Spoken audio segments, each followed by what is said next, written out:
Good evening, everyone, again.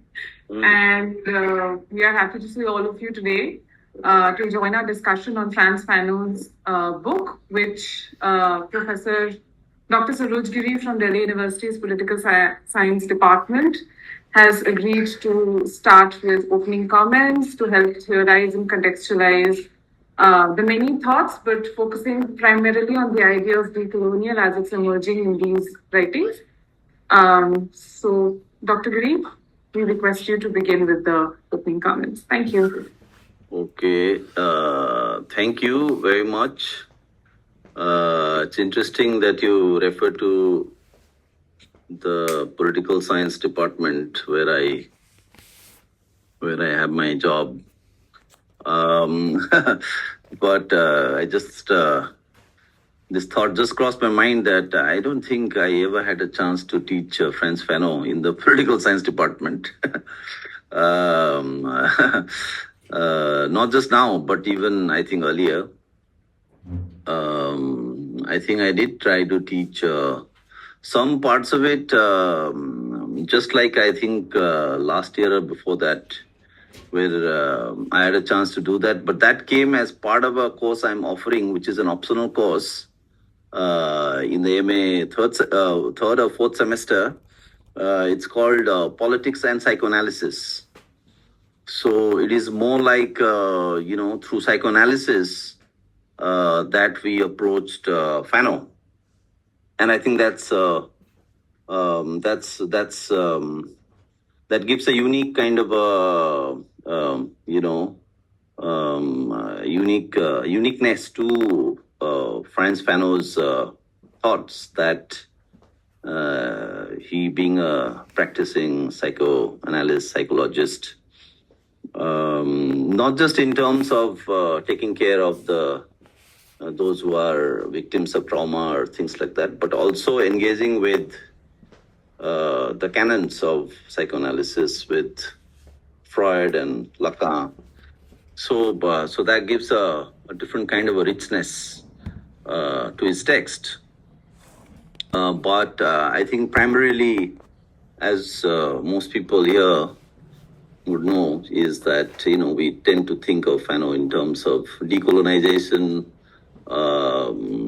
race, racial capitalism, the black question. So a lot of post-colonial kind of, post-coloniality, I still have problems pronouncing this post-coloniality. When I was in my master's and doing my MPhil, it was post-colonialism, but I hear now there's something called post-coloniality. So Fanon is a figure there, and even in this book that we have taken up here, there are, in this Pluto edition, there is one long introduction by Homi Bhabha, and very much from within post-colonial kind of framework that one speaks, whether it's Gayatri Spivak or Dipesh Chakraborty, or so Fanon is like really found there in also now all the debates about global history today, and also what has happened to basically decoloniality, because in today's world, not each, but a lot of countries who were earlier colonized have in a way, they are using the trope of decolonization in very, very new ways. I remember when the Pegasus attack took place here, and I was one of those guys on the Pegasus attack, that spyware which affects your phone. It turns out that this debate turned on, because countries like India can't have data sovereignty, because the data with regards to what any particular individual, WhatsApp and whatever content you generate in your phone is all finally stored in servers in the US.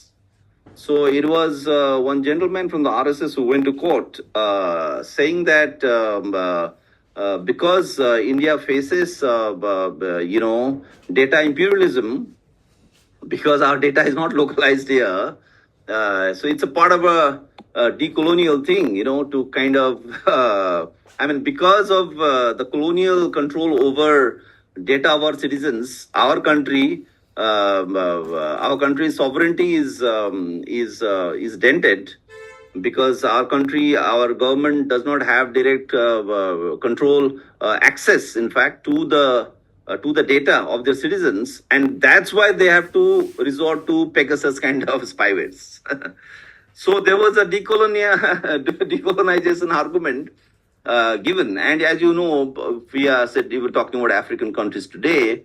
So when Uganda passes a anti-LGBT law today, in fact, Uganda and some of the other African countries have brought back really very horrific kind of homosexuals, and they're doing it in the name of decoloniality. And it's the same thing where some of those countries would oppose France or the US and side with Putin or China, all of that in the name of decolonization. And that's something which we are seeing even in Philippines when Duterte was the president. He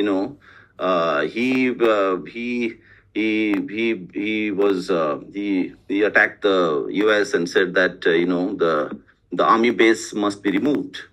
So he was not at all using the old kind of arguments of opposing whatever Western colonial this thing, but there was a very completely new language, which is not the left decolonization kind of language, the decolonization which we kind of assumed naturally was an ally of the left. That was no longer to be presupposed now. This is I think also the time we are living in, or for that matter, the right wing in Western countries giving arguments that white people, the white race, is a vanishing tribe, and in terms of indigenous rights, from protecting, in order to protect them from colonization, we need to do Brexit or something like that. So one of the things about the Brexit in the UK was that. So I think we are living in this kind of a world in which decolonization is really such a, it's like we need to be really careful, in terms of what we mean by decolonization. It's not an easy thing, that you just say, okay, there is the West and then there is the colonized countries, and to talk about decolonization is automatically part of some kind of a liberation project. It need not be, So I have in my own work also done this. I don't know if some of you got that. I shared this one essay I had done earlier, where I in fact argued that the decolonization or anti-colonial kind of a paradigm is no longer relevant today, and in fact it has become a way in which big capital reproduces itself. So decolonization, anti-colonialism, these are no longer no longer something which we can say has a, it's already absorbed into the circuits of capital, right? So from that perspective, when I read, you might imagine that I might think that, okay, now why do we need to read Fanon? Because decolonization has already come full circle and it has kind of atrophied, it has kind of decomposed, it has kind of degenerated into something else, right? But I think that's where I think the power of Fanon really lies, that with Fanon, I think Fanon's project, and this is what we see in this book that we have taken up, it is the Black Skin, White Masks, and even his other works. his work as a whole gives us an understanding of what should I say, if you want to call it decolonization or black liberation. All these terms, at the end of the day, seem so restrictive while applying to Fanon, even though we know it's that. He's so expansive, and he's taken. He cut so deep, and that it feels like even when we attach his name to a project which is so central to his work, it feels like we are somewhere restricting him. So I would say that we need to rescue, and I think that has gone on for a very long time. That Fanon has been too easily kept on the side of post-colonial theory and the mainstream notions of black liberation and decolonization. I think Fanon is aiming for something much more than that, and we'll soon see why that is the case. And that is why, even though that kind of decolonization process, that kind of liberation struggles, even if you were to argue that the age is gone for that, the period is gone, the time is gone for that, and yet Fanon continues with his relevance because Fanon was far more than those things. And no wonder. In fact, in this book, the Pluto edition, there are two introductions. And the introductions read Fanon in very different ways. I think you will see very few books which will have two introductions trying to read the book in very different ways. In fact, you might even say opposite ways, right? And I think part of the thing is, you might say it's the fault line. It's the Marxism post-colonialism fault line. Something which history scholars would know far better, of course. Bit of it which was played out with the Sumit Sarkar critique of subaltern studies. But I think that doesn't suffice. Fanon's level is really somewhere else. So what I'll do is that if we take this text,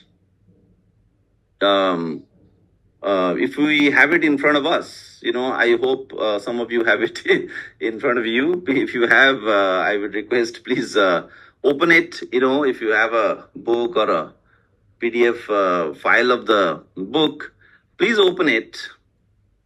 And I would, and if you have this, I'm reading from the Pluto edition.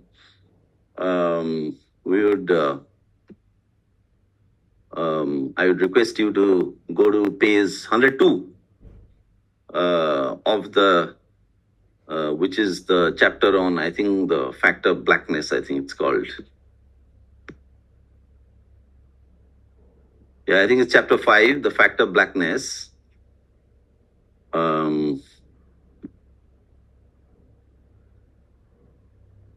this chapter, the fact of blackness, and the first chapter, which is, what is it called, the first chapter? The first chapter, which is the introduction. Sorry, the introduction and chapter 5.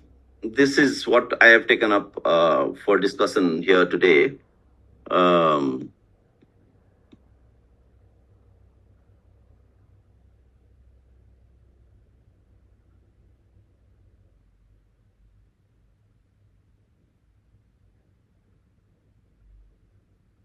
So if we take this these two chapters, and if we take chapter 5,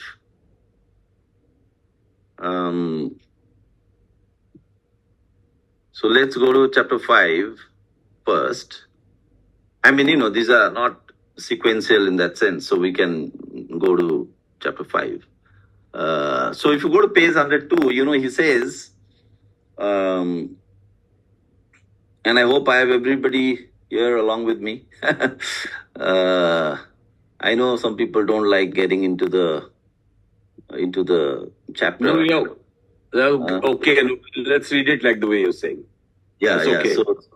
Okay, so let's go to page 102. Okay, there's a line there in page 102, where he writes, and it's a very small sentence. I just want to just see, if you look at the sentence, he writes, when I read that page, which is he quotes someone, and then he says, I felt that I had been robbed of my last chance. And in this chapter, you will see that he talks a lot about this last chance thing, that there is a chance for liberation for the black man, but he wants to miss those chances,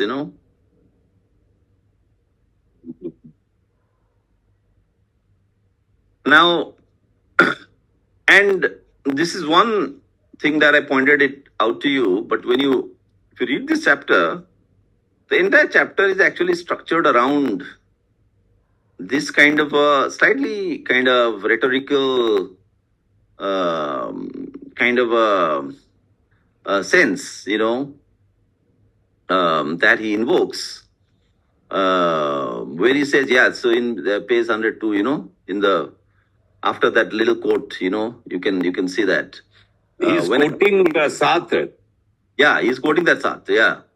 So he says, when I read that page, I felt that I had been robbed of my last chance. So you will see this entire, if you read from the beginning, you'll see he says that, okay, I'm robbed of my last chance. At another place, if you go to the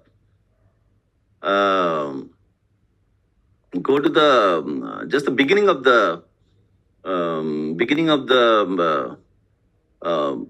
this chapter, there also you will see he talks about this, so let's go to the beginning of this chapter, which is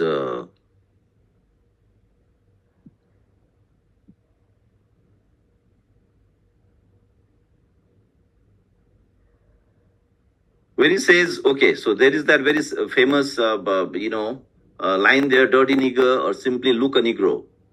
Then what does it say? I came into the world imbued with the will to find a meaning in things, my spirit filled with the desire to attend to the source of the world. And then I found that I was an object in the midst of other objects.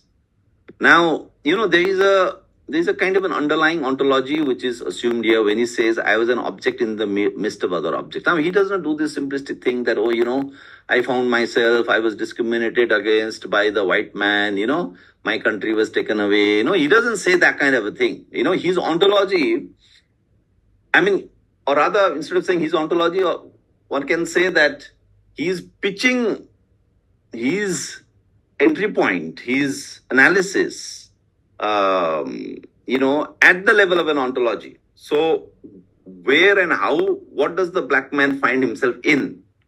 Regardless of the political kind of, like the broad picture of, okay, the West colonized, the non-West, that kind of a, what should I say, like the school bookish kind of, textbook kind of idea of colonization. He takes you directly to an actual situation, a very immanent situation, let's say, then he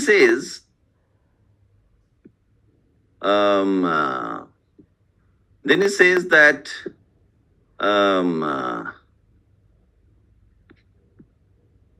that once he was, so then he's crushed, he's sealed into that crushing objecthood, right? There's an objecthood or crushing objecthood. I turned beseechingly to others. Their attention, now the others, who are these others? We all know that the other is really important in this discourse, but look at the way he brings the others. Their attention was the liberation. So it's not, again, he's not saying that, the attention of others was just about like oppression, racial discrimination. No, he's not giving you those kind of things. He's saying the attention was, okay, quote unquote, a very good attention because it was for liberation. Then, of course, he goes to the to the corporeal kind of dimension to it when he says, running over my body, suddenly upbraided into non-being, endowing me once more with an agility that I had lost, that I had thought lost, and by taking me out of the world, restoring me to it. But just as I reached the other side, I stumbled. There's so much of a physicality to this. It's as though you are actually walking and then you stumbled. It's so palpable. You can almost sense it. It's like really you are moving in a very, very friction prone object space. But just as I reached the other side, I stumbled, and the movements, the attitudes, the glances of the other fixed me there. In the sense in which a chemical solution is fixed by a dye, I was indignant.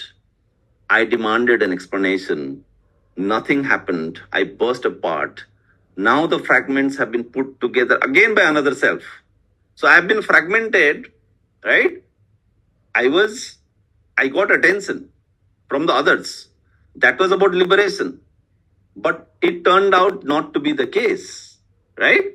So now again I burst apart. Now the fragments have again been put together by again another self. Now there is another chance for liberation given to you. Right? So this chapter is structured in this way where, liberation is close at hand.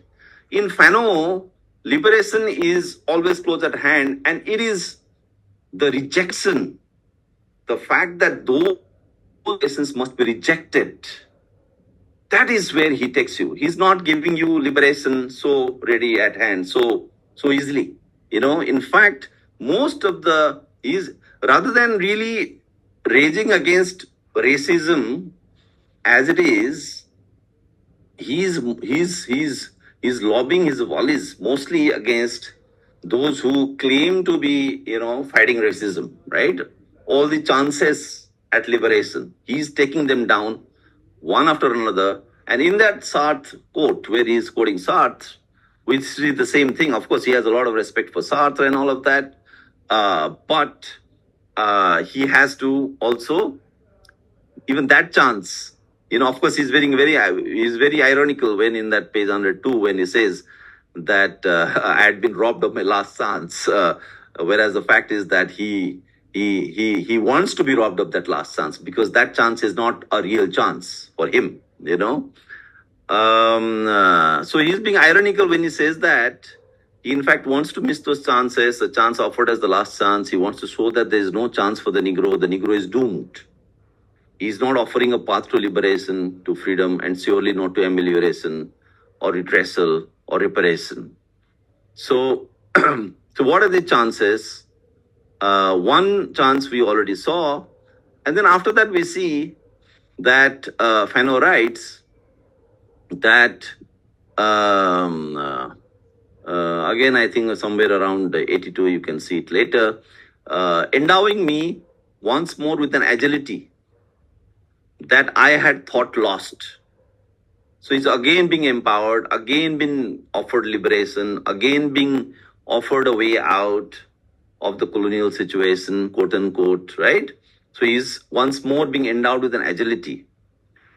The Negro must be restored to the world.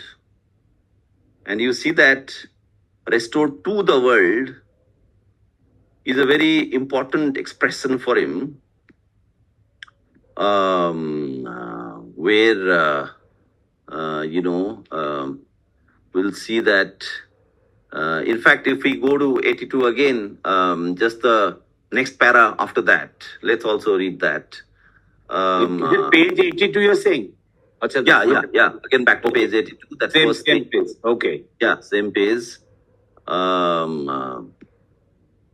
You will see that. So he's offered another self. That bursting apart is there, and then now the fragments have been put together again by another self. So the next para after that, there we see in the next para that this another self, or restoring the black to this world, which is here, you will see, that does not work because every ontology is made unattainable in a colonized and civilized society. Right? Mhm. Yeah. There is so in the if I read the full sentence, there is of course the moment of being for others of which Hegel speaks, but every ontology is made unattainable in a colonized and civilized society. It would seem that this fact has not been given sufficient attention by those who have discussed the question. In the Welton song of a colonized people, there is an impurity, a flaw that outlaws any ontological explanation. Someone may object that this is the case with every individual, but such an objection merely conceals. I mean, you can make it into kind of a, it's a universal problem. No individual is never complete, so there is always an ontological lack. You can, of course, say that. But he says such an objection merely conceals a basic problem which is specific to the black man. Ontology, once it is finally admitted as living existence by the wayside, does not permit us to understand the being of the black man. Now look at this term, the being of the black man. Now this is a very, very specific term here. The being of the black man. For not only must the black man be black, he must be black in relation to the white man. Right? And that is the actual situation of the black man. Now I want to pause here a little bit, and also I want to connect some things with the introduction, the first part. When we see this line that for not only must the black man be black, he must be black in relation to the white man. Now from here, let's go back to the introduction. And in the introduction, which is a very, very lucid, it's like very lyrically written. It is almost like lines in a poem, There we see things like, look at page 1 itself. Introduction. That page, the first page of the introduction. Look at the last line in page 1. Can you see that, Ritesh? Are you there? Prabhu? Yeah, I can see. Yeah. So, last The line. explosion will not happen today. That's right. If you just look at the last line, of course, one feels like, just reading this entire thing. But maybe there's lack of time. I don't know. But, look at the last line. The black man is not a man. The black is not a man. Now, okay. Where are you? Where is that? At the end of? At the end of the first page, introduction, page 1. Page 1. Yeah, What does introduction. the man want? What does the black man want? I will Yeah, say that what black man is not a man. Okay. Yeah, Next page, he just says the black is a black man. So, this Yeah. is the page 2, paragraph 2, is again kind of a reply to what he's questioning himself. Yeah. Okay, so now go to page 3. Yeah. Page 3, mankind set free of the trampoline, blah, blah, blah. And then you will see in the fourth kind of para, you will see the black man wants to be white.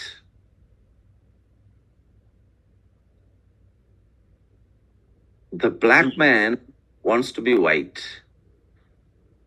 And then again, you will see the black man wants to be white, the white man slaves to reach a human level.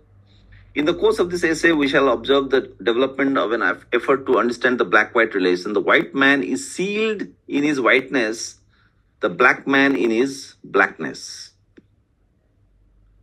Now, page 4. Page 4, you will see that in the second para itself, in that little para, however painful it may be for me to accept this conclusion, I am obliged to state it. What does he state now? Look at this.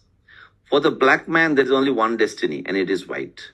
Now, all these sentences that I have, drawn your attention to, if you see this, then if you, and this is a kind of a wager here. I'm risking, I'm venturing to say this, I'm daring to say this, is that if these sentences were not to be, if we don't already know it is from Fanon, we might mistake that it's from a very famous white slave master or someone. Right? So when he says for the black man, there's only one destiny, it is white. Now we say, fucking, what is this? This is like some racist, statement. Similarly, when he says that the black man wants to be white, very, very clearly, categorically, he's saying the black man is not a man, as we saw that first sentence there. Now, what is going on here? I think my take here is that really, lot of post-colonial theory and the way Fanon has been absorbed is without really engaging with these kind of sentences or trying to read the sentences in a very metaphorical sense, or it is just a figure of speech or something. My way of reading it is to actually take it literally and say that no, Fanon just meant really what he is saying, but then which lands us in a quandary that what is he saying? One, he's in that other chapter of Fact of Blackness, he's saying that he refuses to take any of those chances at liberation that is being offered. That was fairly clear. But then when he makes statements like this, I think what he's doing here is really that when he's saying the black is not a man, or the black man wants to be white, or that for the black man there is only one destiny and it is white. I think is really drawing our attention to the enormity of the problem at hand. Fanon does not want to engage in any kind of sweet talk, like giving nice dreams of liberation. Oh, it will just be there. We just have to hold hands, or sing about freedom. He's not. He's actually. In that sense, he's very, very Marxist. For me, his Marxist is, or rather, his materialism is like he really grasps the actual concrete situation, the enormity of the problem, how the black man is invested in the structures of colonialism at several levels, and hence there is no easy way, of decolonization, and the gravity of the problem has to be grappled with tremendous sincerity. And to do this, I think it's much easier to just kind of do some kind of virtue signaling, oh, I'm against racism, oh, I'm against European domination, I am against colonialism, than to show that how much the black man is sealed in his whiteness and how much the black man wants to be white, and to be able to say that the black man wants to be white and that is his future. Now that needs tremendous kind of daring, as well as the kind of ability to really understand the deep-rootedness of the phenomena of colonialism, and that's where I think he's focused on ontology, he's focused on corporeality. And I have often in my own I've often thought, imagine if you were to, now this might be a bit early on to already bring in this comparison here, but nevertheless, like in India, we also went through colonialism, but you read any of our anti-colonial writers, be it, and I'm taking the entire strand, be it Gandhi or Bhagat Singh, the entire political spectrum, you don't see that kind of a awareness of the kind of corporeal kind of experiencing of colonial hatred because of the color of our skin, or the way in that chapter, look, a dirty nigger,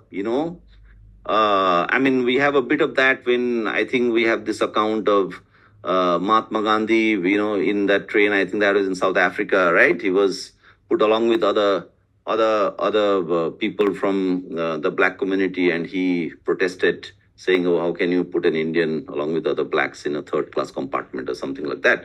But that direct corporeal kind of colonial hatred because you look a certain way, that kind of an experience in India is something which we don't carry, with us. For us, it's more like, okay, we were, there was economic drain, or, our surplus was taken away, and we were denied the chance to our own autonomy and to decide our own. It's like our self-determination right was denied.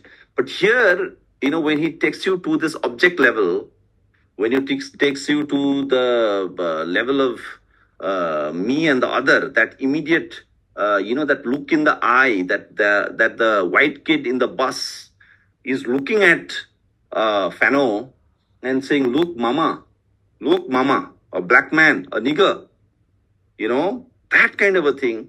And he is taking it there, So,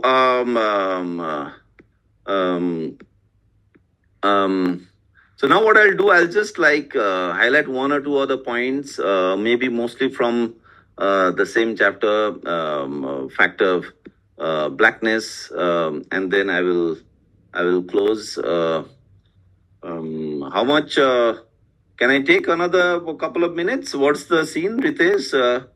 Oh, no. You take more time. You take more time. You have started a thing. Finish your cycle of thing. Yeah. Okay. Yeah. We can, of course, we can develop it in the discussion. But exactly as you were beginning, looking at the set of the problems that you are raising, probably some kind of impossibility, some blockage which is happening. Yeah. So there's a line here. I just wanted you to just take it, unless it totally derails you. If you can do it right now.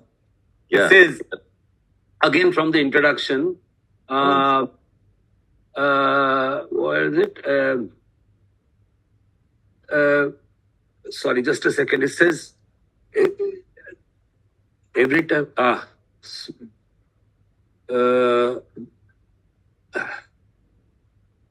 was saying that exactly the black man who loves to be white or wants to be white, and the black man who wants to kill the white, both are, equally caught up in this. Yeah. Conversely, Exactly. Conversely, the black man who wants to turn his race white is as miserable. The word is miserable. It's a kind of optic feeling, no? The misery is like, it's not just a mental feeling. It's like as miserable as he who preaches hatred for the whites. That's right. I think that's the thing, and the fact that he talks about narcissism as the psychoanalytic analog of the social. This narcissism is where you are trapped in with your own reflection. So there are several because you want to develop this idea. Please develop it, or we can develop it later. Whatever. Please go according to your thought process. Yeah. Okay. Okay. In that same chapter, there's also, in fact, this other sentence. This in last line of page 6, where he says, where he talks about the black soul is a white man's artifact. And when I'm frankly speaking, when I first read this text, and I don't know, for some reason in GNU, we hadn't read this text. I read it much later. When I saw this line here, that the black soul is a white man's artifact, I was like, my God, this is like, how can one even write this? You had to be, only Fanon can write this. And I would add, even get away with it, because, tell me, who can write this? That the black soul is a white man's artifact? It would be regarded as abhorrent. You just can't write this. Even if you have to be a thoroughbred racist to be saying this. And this is what he offers us, and this is the challenge for us, to kind of really understand us, and this is, and that's where this introduction is really, like, I think it's really mind-boggling. Okay, let me go back to my little presentation here. So in the same book, again, there you will see, in the same chapter, The Fact of Blackness, I'll just highlight a few points.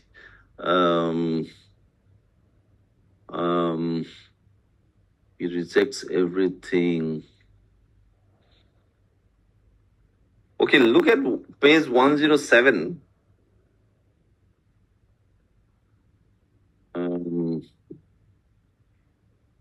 Yeah. Yeah, in 107, where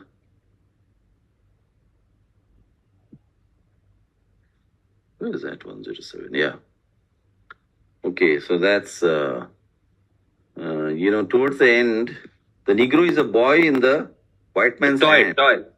Is a toy in the white man's, is a toy in the white man's hands.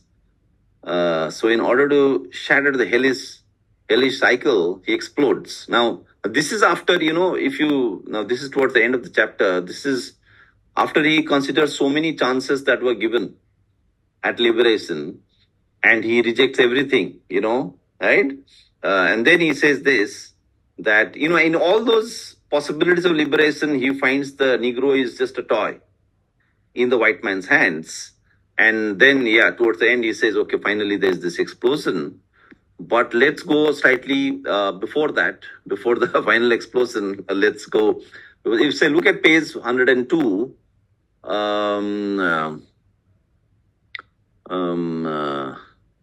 You'll see in page 102, because then there are those. He's also engaging with the Afro. These days we have the Afro pessimists. That time it was called I don't know, what are they called? Africanists or something. Those who thought there is something in African past that they can retrieve, and the black man's liberation can be based on a narrative of their glorious past, so magic, primitive mentality, animism, all those kind of getting into the black history.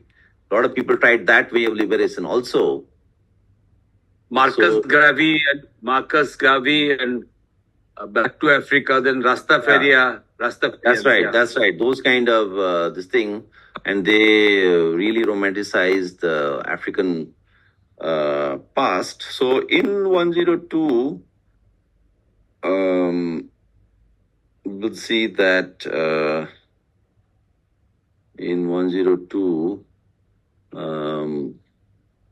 the shaping a torch. Okay, you see there is something about shaping a torch, which will, I think, something like destroy this world. Can you see that person? Not in 102. I don't think it is there. Acha, it's the last line of the page. Okay, the last line. Oh, I will shape a torch. Yeah. Out of my bad nigger's misery, my bad nigger's teeth, my bad nigger's hunger, that I will shape a torch with which to burn down the world. But it is a torch already there, waiting for that turn of history.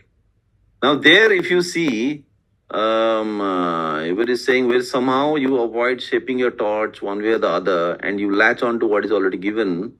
For Fanon, it is about shaping a torch with which to burn down the world. However, the black man is always limited to the torch that was already there, waiting for that turn of history. Okay, so I'll just read out this little passage from Sartre, and I think that clarifies what Fanon is trying to say here.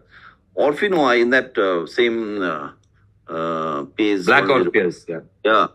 Orphinoir, Black Orpheus, is a date in the intellectualization of the experience of being black, and Sartre's mistake was not only to seek the source of the source, but in a certain sense to block that source. Now look at Sartre. Will the source of poetry be dried up, or will the great black flood, in spite of everything, color the sea into which it pours itself? It does not matter. Every age has its own poetry. In every age, the circumstances of history choose a nation, a race, a class to take up the torch by creating situations that can be expressed or transcended only through poetry. Sometimes the poetic impulse coincides with the revolutionary impulse, and sometimes they take different courses. Today, let us hail the turn of history that will make it possible for the black man to utter the great Negro cry with a force that will shake the pillars of the world. Now to say, yeah, right? That's a quote from Césaire. That's a quote from Césaire in Sartre. To this he says, and so it is not it is not I who make a meaning for myself, but it is the meaning that is already there, pre-existing, waiting for me. So that's a critique of Sartre there. Yeah. Then he says, it is not out of my bad nigger's misery. Now again, look at the ontology he's taking you to. Bad nigger's misery, my bad nigger's teeth, my bad nigger's hunger, that I will shape a torch with which to burn down the world, but it is the torch that was already there, waiting for the turn of history. And this is not acceptable to him. What is not acceptable is to carry on this torch that is already there, waiting for the turn of history. And here he's drawing you again down to a very base kind of a level. Okay, to use some word in Indian, whatever, Sanskrit or something, stool, like stula sarira, no? Which the Brahmins would always send. Gross body. Yeah, it's a bit like it's a bit like this. Yeah, gross. Yeah, it's a bit like the stula sarira, the bad nigger's teeth, that smelly bad nigger's teeth. So it's very raw, in that sense. It is not out of my bad nigger's misery, my bad nigger's teeth, my bad nigger's hunger that I'll shape a torch with which to burn down the world, but it is the torch that is already there waiting for the turn of history. Now then he says, in terms of consciousness, the black consciousness is held out as an absolute density, as filled with itself, a stage preceding any invasion, any abolition of the ego by desire. Jean-Paul Sartre in this work has destroyed black zeal. So the philosophical conception of black consciousness that he is critiquing is that one which is an absolute density, which is filled with itself, and hence it is immobilized, right? Hence it is not able to act. Because as we know from his other writings that, the entire discourse about the use of violence, decolonization as a violent process, all of that is coming from here. Because he assumes this kind of an ontology. That's why the way out is nothing but decolonization as a violent process. And that we see in his Wretched of the Earth. And also a lot of writings on revolutionary subjectivity, a lot of other places where he talks about that. So we see here where his theory of revolutionary subjectivity comes from, what kind of ontology he presupposes.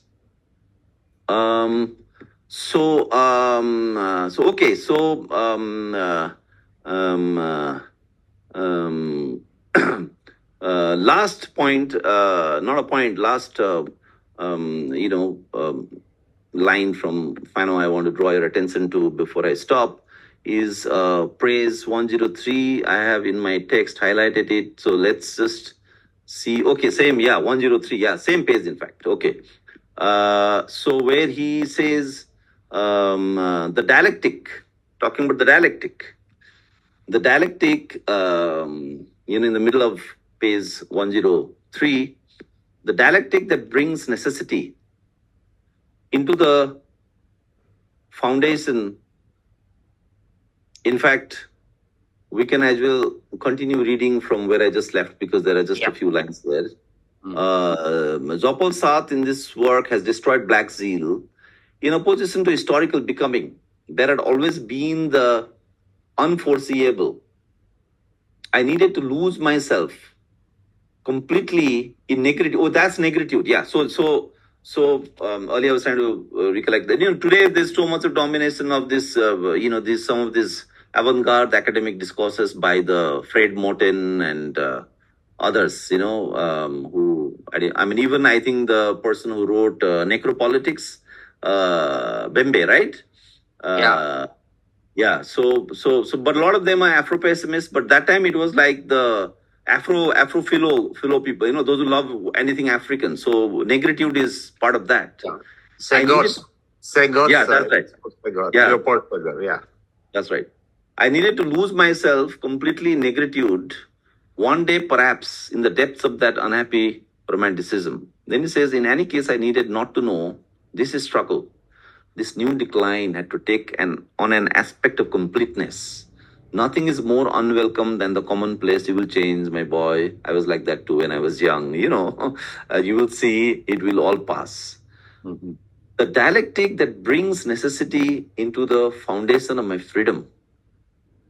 The dialectic that brings necessity into the foundation of my freedom drives me out of myself. It shatters. It shatters my unreflected position. Still, in terms of consciousness, black consciousness is immanent in its own eyes. I'm not a potentiality of something. And this is like a line of protest. I'm not a potentiality of something. I'm wholly what I am. I do not have to look for the universal. No probability has any place inside me. My Negro consciousness does not hold itself out as a lack. It is its own follower. You see? And this is such a, this is the, you can't even call it that you can even say that he's not seeking for black liberation, Black liberation at this level would seem so banal, what he is going for, the level at which he is trying to hold things, he's pitching his analysis. There, decolonization, black liberation, all sounds so banal and so full of big gaps and holes. He's speaking from here. Now, in a more commonsensical way, you can say, in a lot of our academic literature, unfortunately, is like that. They will say, okay, so Fanon is critiquing Western universalism, blah, blah, blah. Now, you can also read that here, I do not have to look for the universal. He's saying that I am not a potentiality of something. I am wholly what I am. I do not have to look for the universal, so you can even go in that direction. So you will try to read Fanon in a post-structuralist fashion, blah, blah, blah. All that is open. But I think Fanon is really, instead of going into academic kind of fashions, all these different theories and all that, when we read Fanon directly, when we read him in his own terms, we see that he really kind of offers us so much. So I'll stop here, and the rest depends on what I'm told to do. Thank you very much. Okay. Thank you. Yes, who are the interlocutors? Blessy.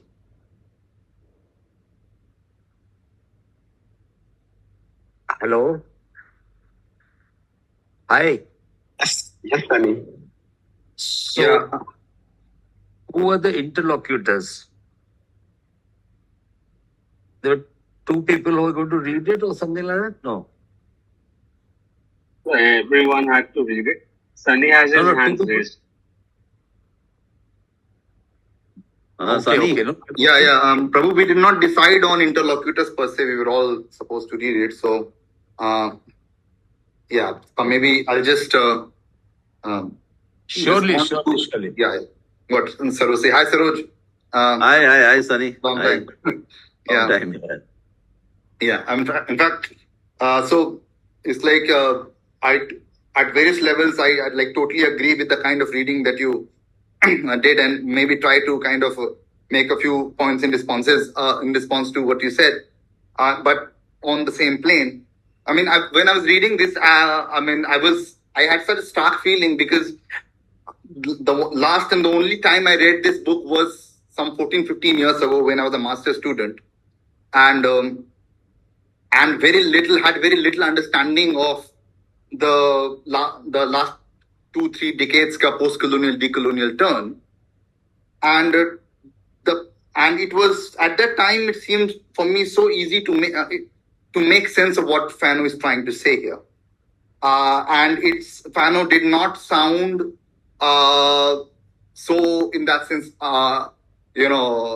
saying things which shouldn't be said, because one didn't have the sense of the kind of political correctness on this that progressive Western academia, especially post-colonial and decolonial Western academia, the much more symbolic correctness and positioning that it does, which cannot capture the essence of what Fanon is actually trying to say here. So, which on this rereading, I kind of found myself noting that, and hence the text I think is relevant and made sense, at least to me, because it becomes a manifesto of to kind of critically engage with the post-colonial / decolonial literature of our time, or not just literature, but in that sense, much more so the political positioning, because even on the left, and I would say cutting across the left-right divide today politically,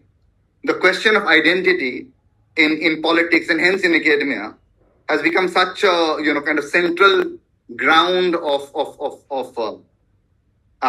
in the arguments and positioning. So Fanon, in a way, kind of is this text particularly is very helpful, because, so for example, I mean, how am I? I felt that because when you read from the introductions, things like where it's on page 2, he says liberation of man from color, or later in the introduction, something that you cited in your presentation, he says he talks about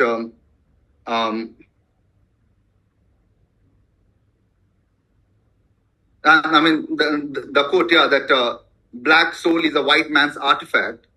I mean, to me, it seems that it's very clear that he's saying that the blackness is the construct of coloniality or colonialism. There is no a priori blackness. There is no or Africanness which is there, which pre-exists the colonial modern, and hence this duality in which the black man is trapped. Either the black man wants to be like the white, or he wants to, or he's, this like what we ended with, the critique of Sartre, where he's given this mantle of leading this universal, in that sense, liberation by reclaiming some kind of radical blackness. The text is critical of both in that sense to me, because he believes that there isn't any a priori blackness, or in the sense that, I mean, the idea is to liberate the the identity of man and the self realization of on the basis of color. But color isn't here simply color. It's about identity per se. So in that sense, I mean, everything that he's saying to me can also be used by scholars in India or South Asia when they are doing identity question here, caste question, Dalit question, where we see that some kind of reclaiming of or some Dalitness, or some kind of really reviving some lost truth about not just, I mean, obviously on the right it's about India, but even on the left, those who do who are particularly interested in the question of caste, some kind of this emphasis on recovering the Dalit self and speaking from the position of some radical Dalit.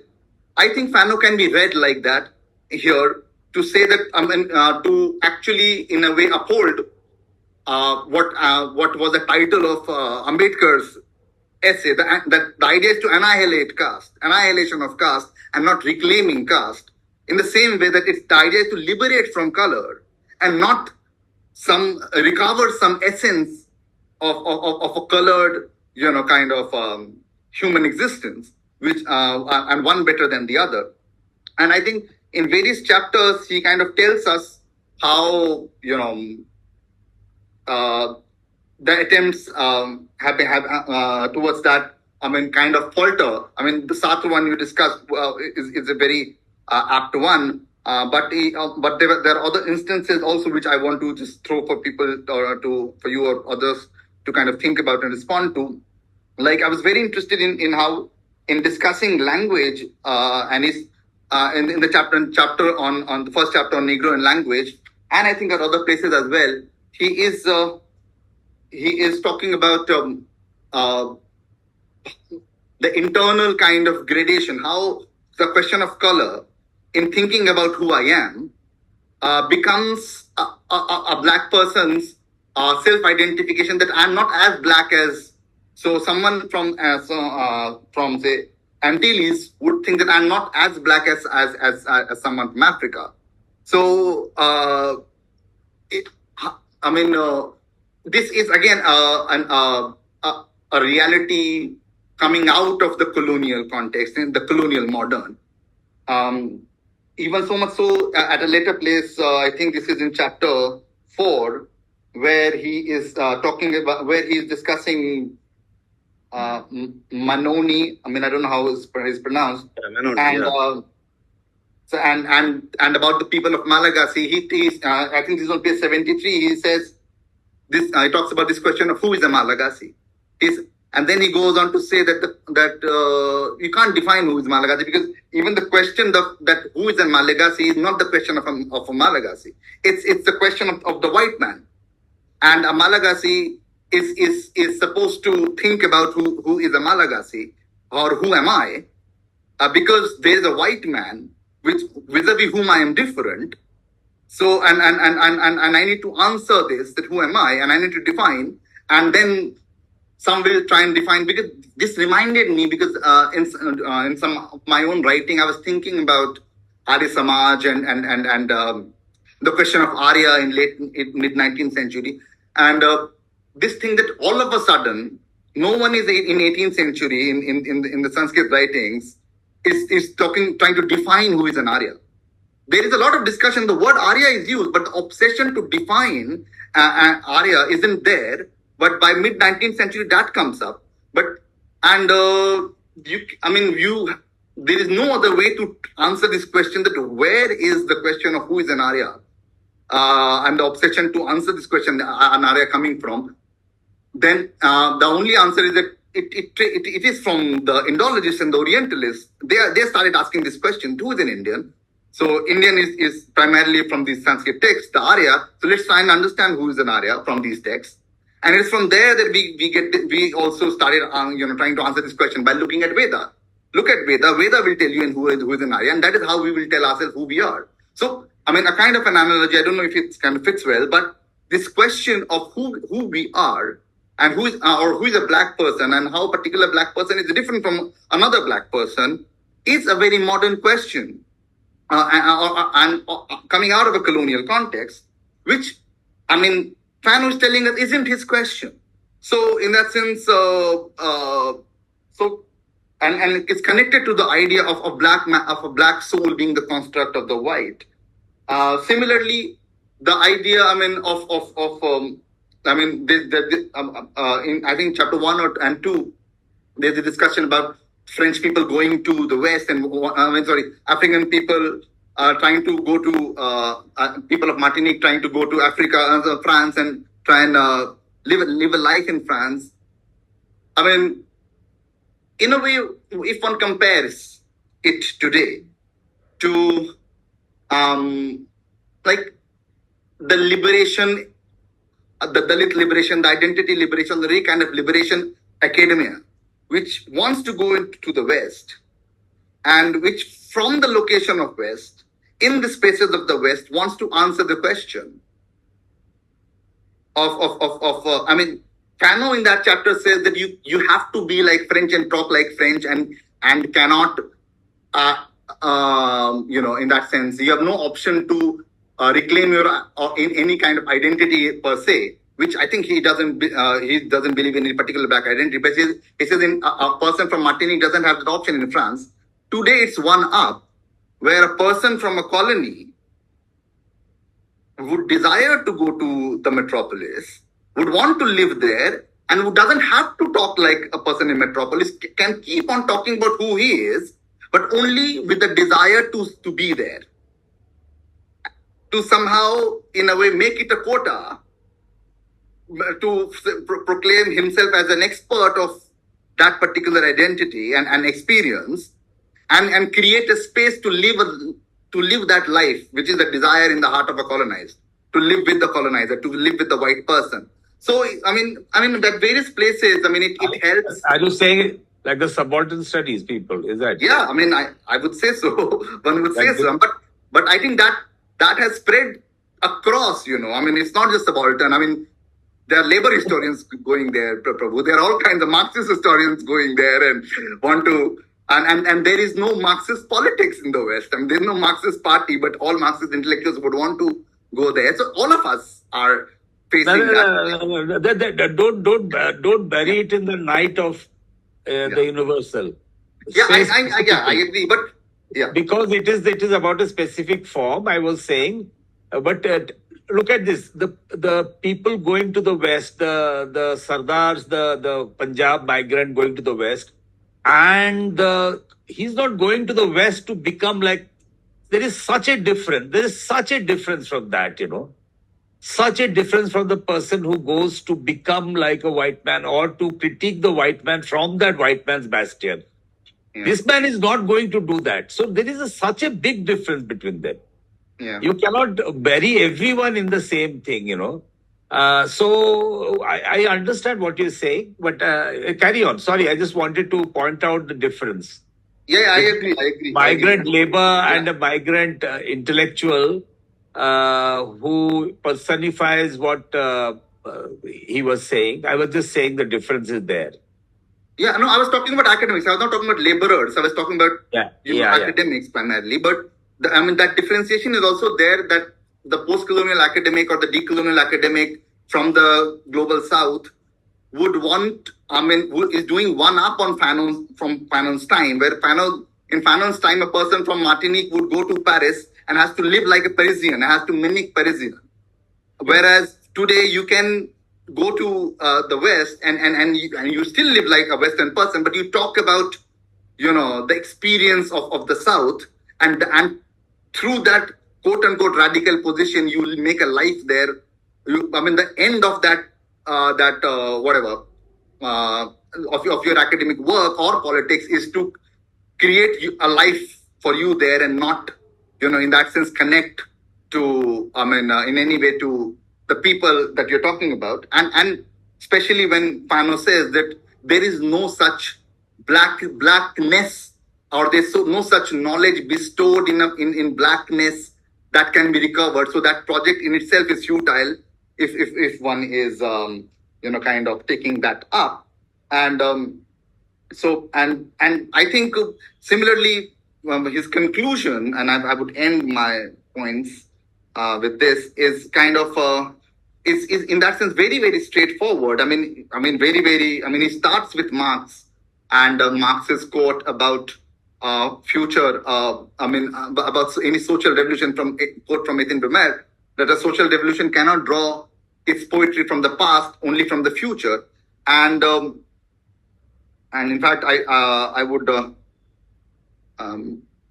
just read from a few sentences from page 176, where it says, those Negroes and white men will be disalienated who refuse to let themselves be sealed away in the materialized towers of the past. For many other Negroes, in other ways, this alienation will come into being through their refusal to accept the present as definitive. I am a man, and what I have to recapture is the whole past of the world. I am not responsible solely for the revolt in Santo Domingo. Every time a man has contributed to the victory of the dignity of the spirit, every time a man has said no to an attempt to subjugate his fellows, I felt solidarity with his act. In no way should I derive my purpose from the past of the people of color.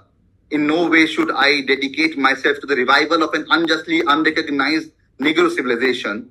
I will not make myself the man of any past. I do not want to exalt the past at the expense of my present and of my future. So I think he's giving us his stance very, very clearly. I mean, in introduction, in conclusion, and also at various points in between, that there isn't a truth to be sought in any particular identity. Here, in this case, some blackness comes along the way, and it in a way it entraps the black person, the African person, and also in that sense that any liberation is not about going back to the past and to recover some lost world.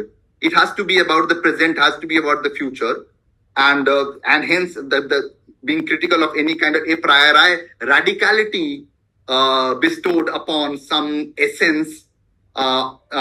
essential idea of blackness or Dalitness or something like that. So yeah, I think I'll stop. Okay, yeah.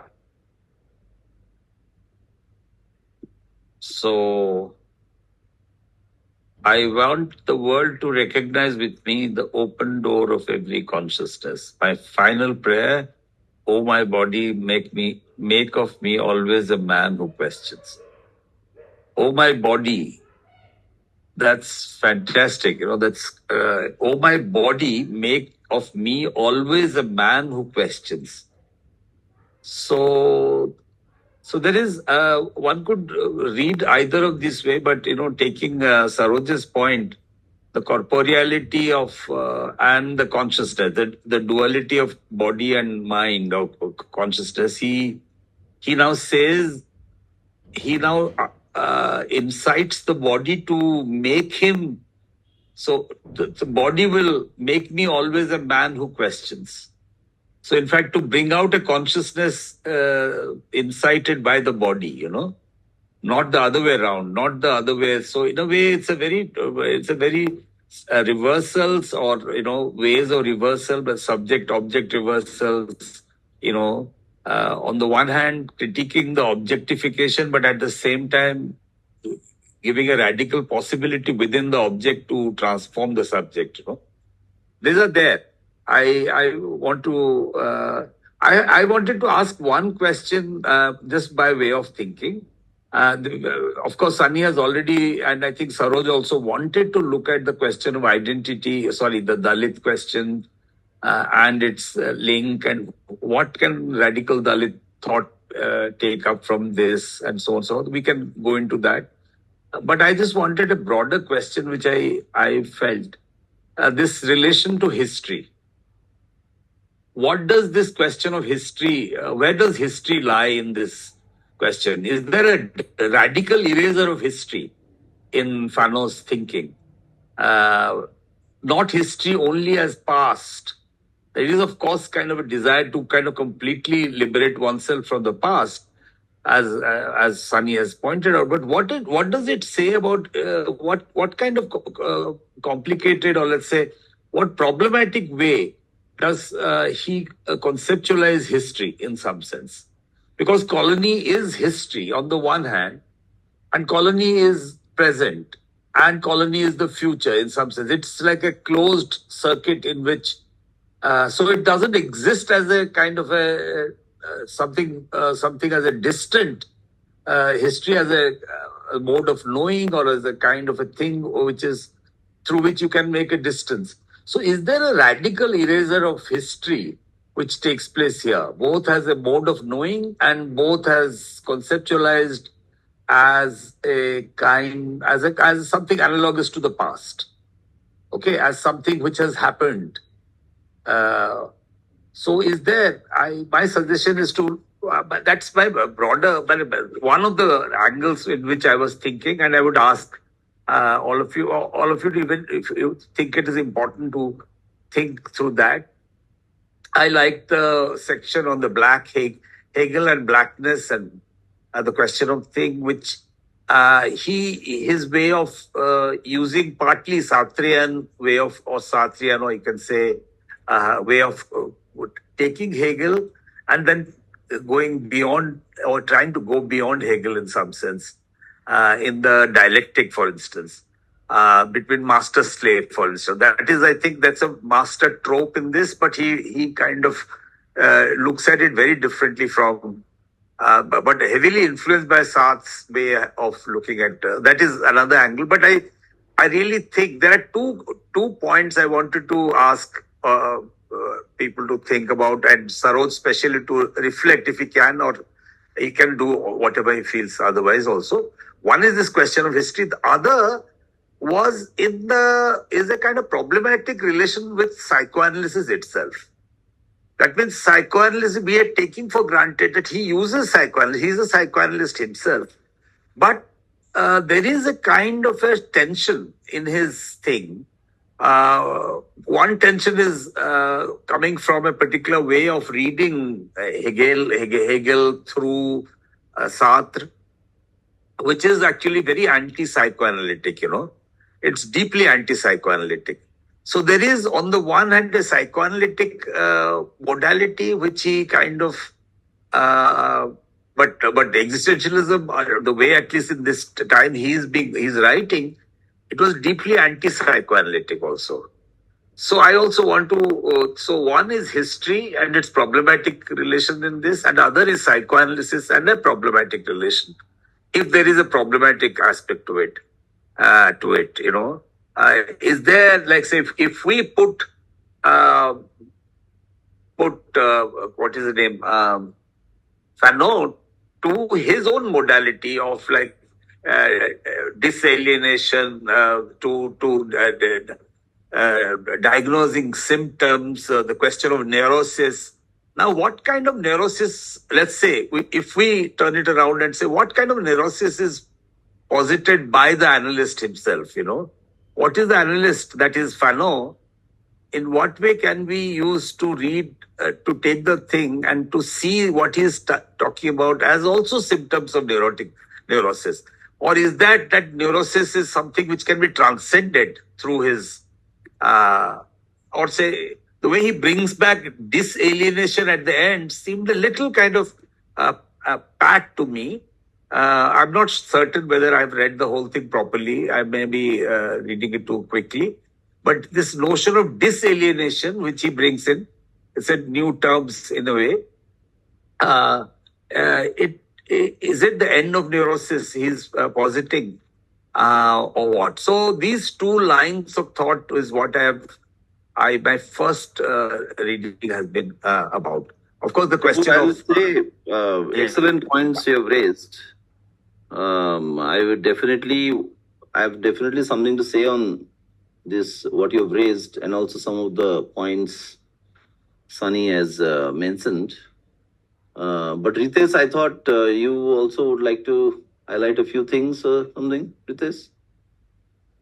Others also. Yeah. Maybe you should come in a little later, let other people, Yeah, if there are other people, maybe,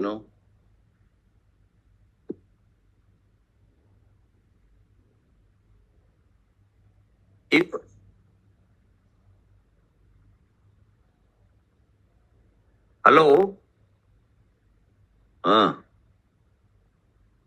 Okay, you begin. Maybe they are thinking. Okay, so let's say this, that, of course, when we think of Fanon, definitely coming out of India, we, think of the Dalit question. And interestingly, of course, Sunny has, I'm very glad he did this, that he also brought in who is the Arya, who is the Anarya question.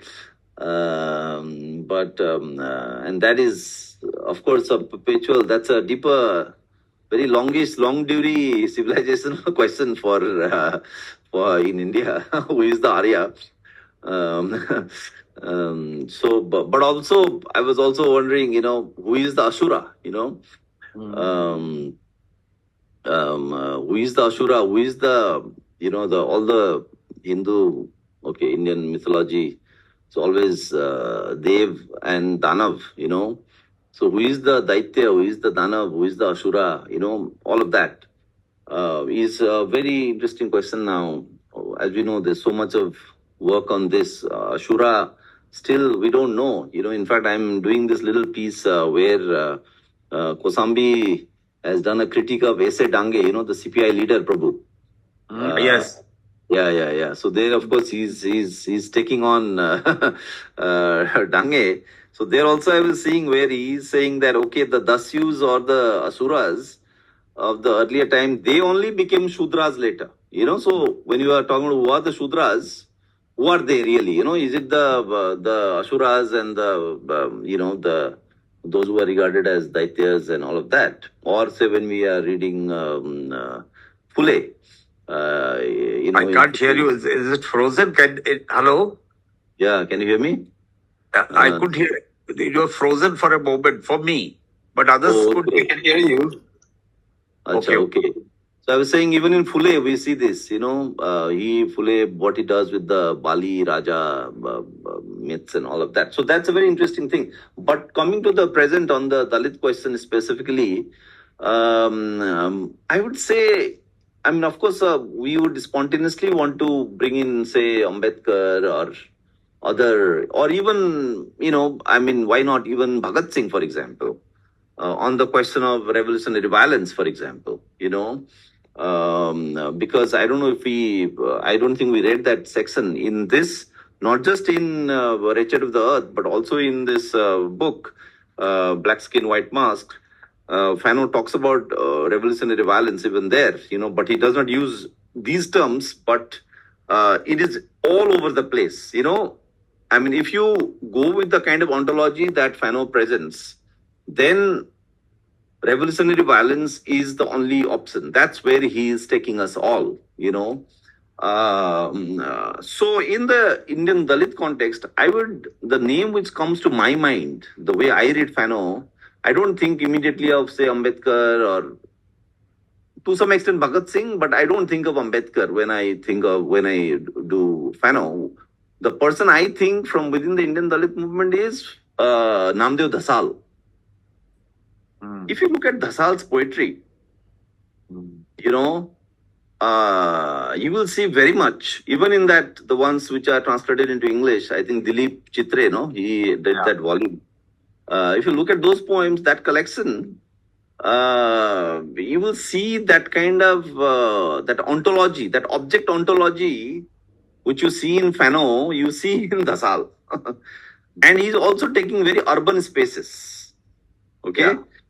Yeah. And he's very, very, this kind of explosion, blowing apart, torn apart, this kind of disjointedness is very much in the Dalit movement. We see that in the Dhasal's poetry, you see that kind of same metaphors, the same similes, the way he understands the Dalit situation, is very, very similar. So Dhasal might not be a trained psychoanalyst like Fanon, but you very much see that the way he's thinking, the way he kind of, there is a kind of he mixes up everything, and he's not talking at the level of formal politics. He's not talking in terms of reservations for Dalits or, constitutional rights, like we see in Ambedkar. Let's say there is an element of anarchism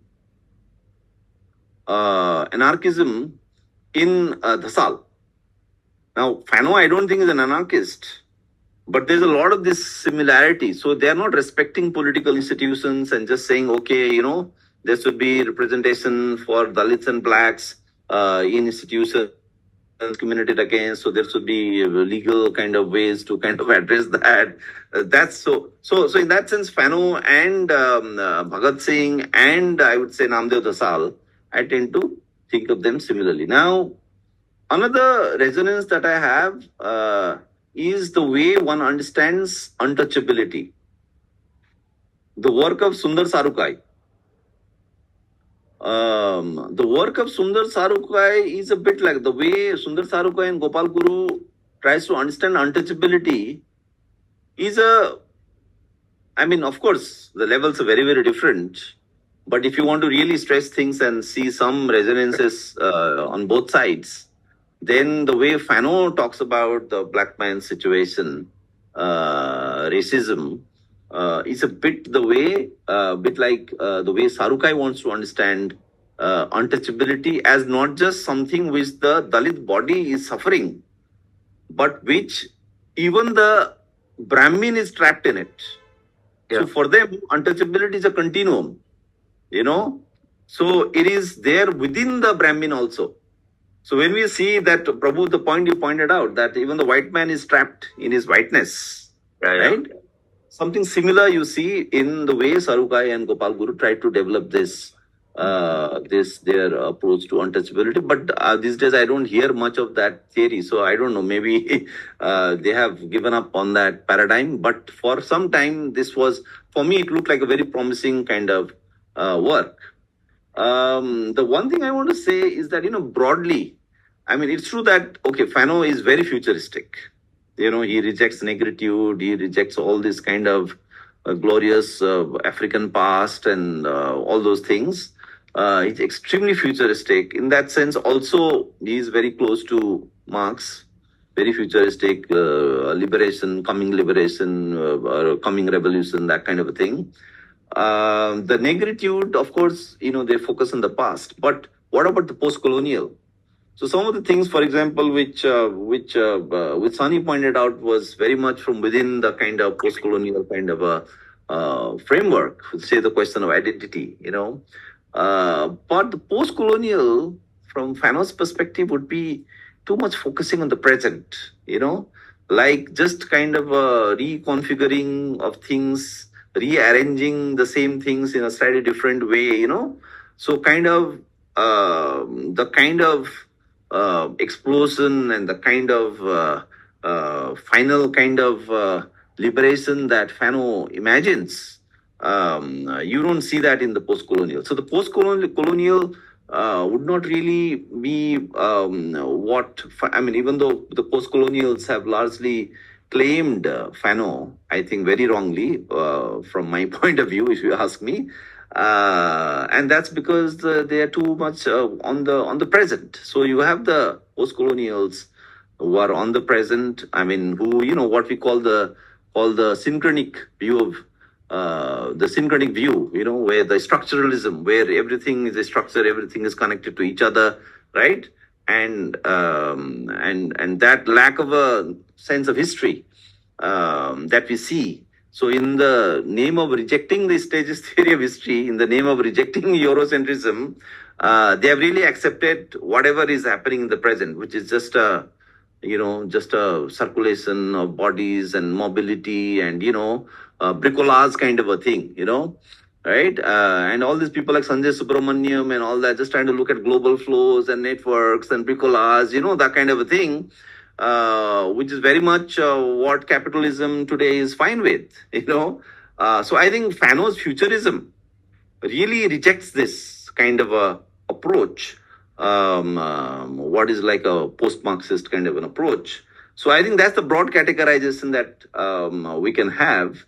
The other point that I want to make here, responding to both Sunny and Prabhu, is that, this thing about the black soul is an artifact of the white man, So here it looks like he's saying that, one can wrongly read Fanon as though Fanon is saying that the black man is totally determined by the white man, that the black soul is an artifact of the white man. So it looks like he's determined, so no liberation possible, he's fixed kind of a thing.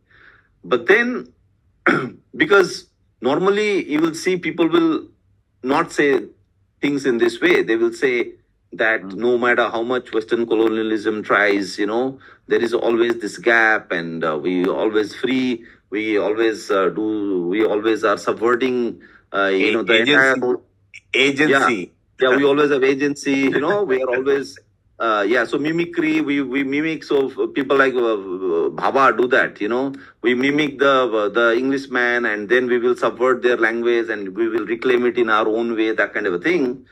But when he says this, what he really means is that we are not fully determined by the white, because when he says that imagine he says that the black man is fully determined by the white. Okay. Now, if you accept that situation, then what is the kind of action? What is the kind of path of liberation that would come out of it? It has to be a total kind of a liberation. It has to be, and that's where the Fanon's suggestion, Fanon's prescription of decolonization as a violent overthrow, comes in. So it's only once you, as though you are fixing the black man to be an artifact at the white, only then from that ontology, once you accept that, will you be able to say that, okay, now liberation is just about violence. So the killing, that the catharsis, that the black man has to go through a process of catharsis in the violent overthrow of colonialism. So violence as a cathartic process can emerge only once Fanon is allowed to propose such an ontology. So these things are connected, right? So which means that Fanon is not really talking of agency in a more everyday sense of the term, but he's again a bit like Dhasal. No wonder Dhasal was influenced by the ML movement in India. So the Dalit Panther influenced by Black Panther. So there is a ML kind of a influence there. And that's where the Marxism comes. So you see that that is the way in which not little kind of avenues of little agency here and there, but a larger kind of a thing. I don't want to stop you to fully So develop. I want to come to your point. No, I just want to here itself. I was just going to point out that he's using both sides, and I don't know how far you can really say that the only is catharsis. In Wretched of the Earth, sometimes he uses this, but here, actually, it is slightly more complicated, I'll submit. The body of history does not determine a single one of my actions. I am my own foundations. But he says the problem about the black man is the Negro is not. That is, the Negro is not. He is not Negro simultaneously any more than the white man. So you see, once that this is the double thing which is saying that it is not that the white. We can't hear you. Oh, sorry. Yeah, no, you are right. Even the white man is not. You are right. It's a double thing. The Negro is not any more than the white man. Yeah, the white man is also not. Not. So if the white man in his whiteness is producing this black soul, then from there your comes your necessity of violence. Just as a That's right. But on the other hand, if the white man himself is not, then would you say that the question of violence is not derivable from there? Because the white man needs violence for his own reasons. White man needs. So that's where Fanon is a universalist, not in that stupid sense of liberal human rights and all that all over the world, but in this sense that he's not just in that sense very in a sectarian way only talking about the black man. He's also talking about the human condition as a whole, right? But that is true. But he says like white. But he says like, just this word. The Negro is not any more than the white man. Both must turn their backs on the inhuman voices which were those of their respective ancestors in order that authentic communication be possible. Before it can adopt a positive voice, freedom requires an effort at disalienation. Now, this is a term which he brings in. I am just saying, are you going to at least think that possibility that he was looking at whether it is, because if violence, he uses this thing, I have been fragmented, so I can fragment, I can explode. And all the attempts at creating this false unity of myself, which which has been fragmented, Yeah. it fails. It fails continuously. That's as you were saying. I'm saying that the final thing is violence. In that sense, I just wanted you to think if there is the other side of it possible, and he has this ideal of whatever you can say of an authentic communication. How can is violence a way of communication? In fact, he's saying the white man using violence, in fact, produces this. He writes, I, as a man of color, only want this, that the tool never possess the man, that the enslavement of man by man cease forever, that is of one by another, that it be possible. Prabhu, I want to just stop you here. I want to go back to the sentence which you read. Okay. Yeah. In that sentence on communication and desalination, Yeah. you see, I mean, he is saying that this communication is not enough, simply communication, right? Uh-huh. He's talking about there has to be desalination. Ah. Now, Yes. if focus, right? So Yes. now desalination, I think he's not talking about desalination in the sense that, okay, like the normal standard thing, that, okay, we are all alienated, we should be desalinated. For him, desalination is very much about that explosion thing that he's talking about, okay? So, and when he is saying communication is not enough, he's rejecting a whole swath of other so-called avenues of liberation, right? Which is based on, okay, blacks and whites or whatever, that kind of universalism is rejecting. There has to be desalination first, and from there things begin, right? Okay. So, and that's where, Prabhu, I want to, the point you brought up about the erasure of history or trying to deny history, that we see in Fanon. Now, I think that's really true, but that is again the power of, like, when we say man makes history, but he doesn't make it as he pleases, he makes it according to conditions given, a quote from Marx, I would place what you said about Fanon's, denial of history is really something very similar to what Marx is saying there, that we need to make history. We are still in prehistory according to Marx. We are not in history. This is prehistory. We are living in prehistory. Okay? You should have a prehistory department, not a history department, right? So Fanon is very much working within that kind of a framework.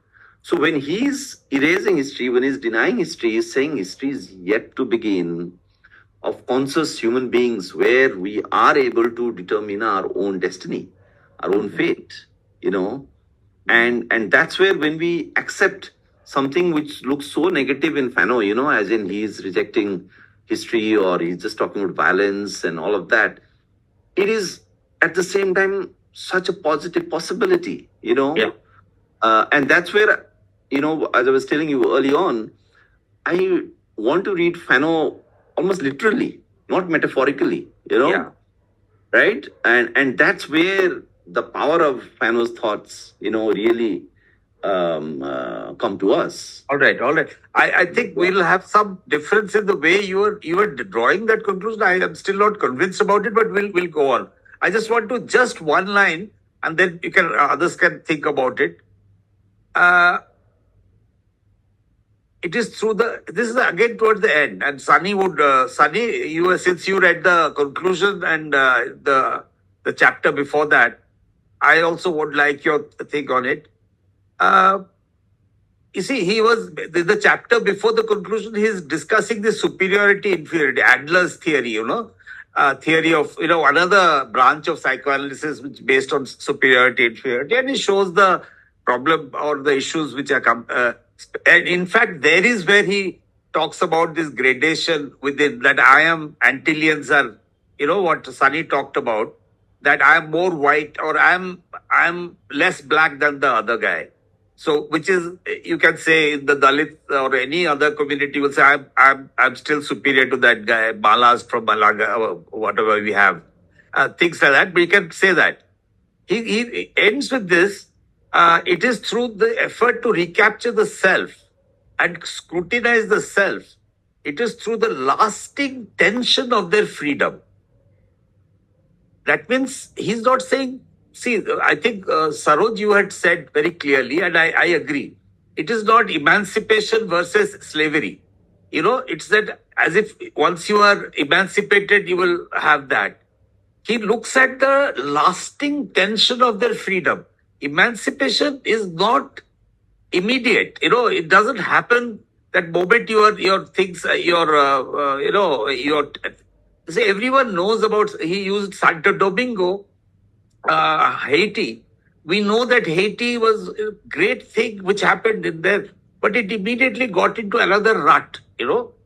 Which can be the other side of the dialectical other of that freedom. Freedom, it doesn't stop. Dialectic doesn't stop at one level. So here he says the lasting tension of the freedom, that men will be able to create the ideal condition of existence for a human world. He doesn't say by resolving that tension. He doesn't say by resolving. It says that we will. Exactly, We are Prabhu, bound exactly. to live, but being recognized the tension of freedom itself. Exactly. Very right. Superiority, question mark. Inferiority, question mark. Why not quite simply attempt to touch the other? Here, to feel the other, to explain the other to myself. Was my freedom not given to me then in order to build the world of the you? That's very nice. The world of the you, the other's world, I am also there to take part in building it. At the conclusion of this study, I want the world to recognize with me the open door of every consciousness. Now, these two things, somehow, at the same time, I just want to say to Saroj to say that the derivation, so that violence is a result of the objectification carried out by the white man. Let's for the moment say that. The white man traps you into blackness, and to escape it, you do violence. But does it liberate you? That's the whole thing. I just want to say, isn't that violence part of the dialectic of, trap dialectic? It's not a liberating dialectic. It is a dialectic which is like a vicious circle dialectic. I only want to say precisely because the other term, that is the white man himself, is a product. He's not a subject. He's another kind of object. The white man is a construct as much as the Negro is a construct. If both are construct, it's tool versus tool. But here the problem is that one has utilized the tool. So, the complexity of the master-slave dialectic, Hegel ka mein bahut acha hai. It brings out this, that the master, through mastery, doesn't get mastery. The slave, through his enslavement, acquires the possibility of mastery. This is the dialectic reversal. So I am just saying your way of violence or deriving violence from that may be one-sided. Maybe it is the end of a dialectic. I'm just for the moment to consider that. Apart from that, I agree with your thing. I was just saying, can we really derive it, given that the violence is a response to a particular one side of the dialectic, started by the white man, who is not, just like the Negro is not any more than the white man. Okay, this is for your consideration. I was just saying. There's a reference here, Prabhu, in the conclusion only on page 176 to the Vietnam question. Yes. Where basically he touches this thing of violence, where, the point is that, to address the question of violence or to resort to violence is not a choice. So he says, right at the end on page 176, it is not because the Indo-Chinese has discovered a culture of his own that he is in revolt. It is because, quote unquote, quite simply, it was in more than one way becoming impossible for him to breathe. Then he goes on to talk about the Vietnamese battle. So, in that sense, the question of violence, it's like it's an existential question. So, the whole process of disalienation for the colonized and especially the blacks or the Africans here in particular are, might have to go through a process of violence, might have to. But I mean, that is how at least I read. But in no way, at least in this text, and that's why I think the tone and tenor here is a little different from the wretched of the earth. That's why the violence as catharsis, and in a way, kind of wrote, kind of in a way connected to some kind of liberation, is not something that he's really asserting, but also not denying that this disalienation might have to take that route, because what he's, I think, emphasizing is primarily that in any way you'll have to get out of this whole idea of whiteness and blackness and that determining your historical destiny or your role, and even in the question of history, I think the sentence that you read, the body of history, I mean, just before that in the para, he is basically, I think he's clarifying this. The point is, I mean, that history would not determine what my actions would be, but that does not mean one will discover oneself outside of history totally. So, I mean, just on page 180 at the top, he says, "Let us be clearly understood. I am convinced that it would be of the greatest interest to be able to have contact with a Negro literature or architecture of the 3rd century before Christ. I should be very happy to know that a correspondence had flourished between some Negro philosopher and Plato. But I can absolutely not see how this fact change anything in the life of 8-year-old children who labor in the cane fields of Martinique." I mean, then he goes on to say that no attempt must be made to encase man, for it is his destiny to be set free. The body of history does not determine a single one of my actions. So I think this is a kind of a dialectical relationship with history, where history would not, and I think it's similar to violence, that both violence and history would not determine or should not determine the course of future action or one's destiny. But at the same time, one cannot disalienate or in any way think about who one is and what one wants, and how one can think about a freer, say, world, without maybe, especially for the colonized, engaging with the question of history, which is lost maybe, or the violence which is needed sometimes to kind of, be free or disalienate in that sense. I agree. I agree that you're right. There is a more complex thing. It's not a simple eraser. When he says no attempt made to a case, I agree. I also agree that he doesn't ask for non-violence or anything. He's not. But he sees the futility of a particular act, an act which is trapped within itself.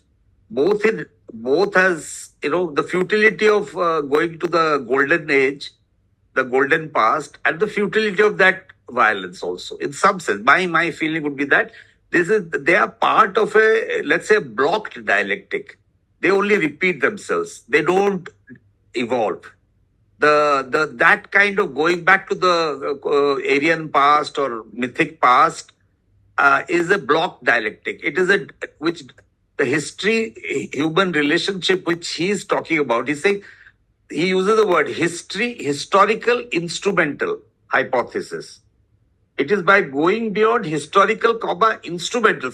Here he uses history as like a form of instrumentalism, like the people going back to, like we have Manusmriti or whatever, going back to some golden past in order to justify the present. In the Dalit literature also, the Dalit formation also, this is the same thing. It has an instrumentalism involved in it. And that, I think, is a block dialectic. Exactly like the violence that you were saying, which Saroj is saying, which emerges from the manufacturing of the black man. The black soul is created by the artifact of white man, and only he can explode that to become a man. I think this is part of a block diagram, but we can have a debate around that. But let's go beyond any other issue. And the third question, which is very important, of decolonization. Now, Saroj, just to ask you, and if others don't have a question, to go back to this question of decolonization. You seem to sometime, and that is something which the current phase of decolonial and the post-colonial are different, or do you mix them together? That's Come why, again? Come again? in the sense, the phase of the post-colonial is, I would say that cycle of the end of the post-colonial is beginning of the new decolonial. There is actual intellectually, there is certain, a kind of a sequence. So you had the post-colonial, post-structural at one point, all fizzling out towards the 2008, 2009, let's say capitalist crisis के साथ कुछ हो रहा है वहाँ. उसके बाद ये 2010-12 से 7 से actually the new decolonial begins, which is that Peruvian sociologist writing, what's his name? Quijano. 2007. I only think of Mignolo.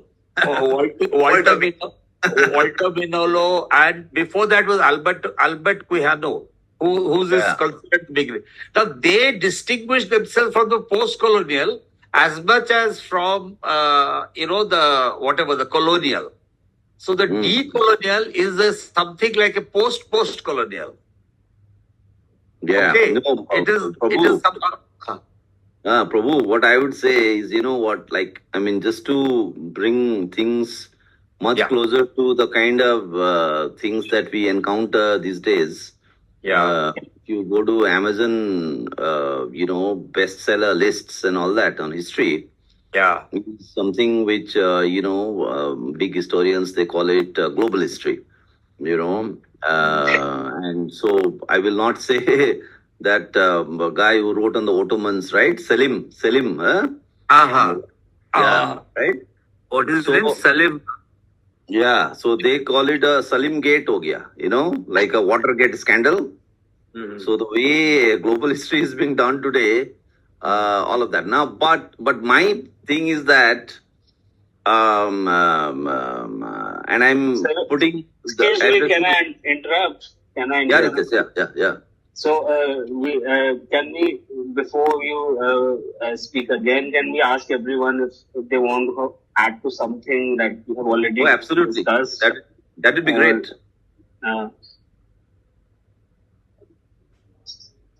Anyone?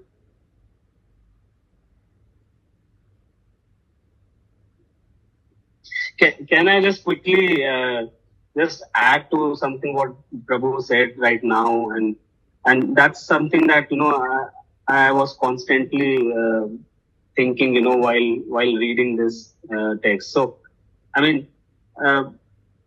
this book shows us how colonialism is internalized and how kind of an inferiority complex is produced.